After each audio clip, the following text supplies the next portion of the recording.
Okay. Oh, kaon yung rock. Okay. So, ayan guys. Nag-move siyang king diri, no? Kumper na siyang kabayo diri, no? Kumper na yung kabayo niya dito. Kumper. So, ganun talaga ang buhay guys, no?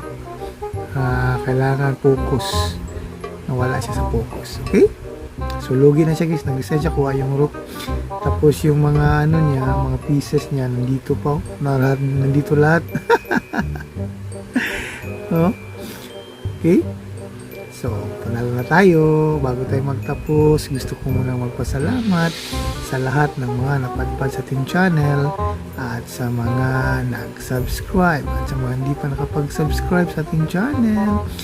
Baka naman dyan, don't forget to click subscribe and the notification bell button, yung all, para palagi kayong updated sa ating mga bagong videos at live stream. Okay? Again guys, this is Kayan Dax TV. Taboo!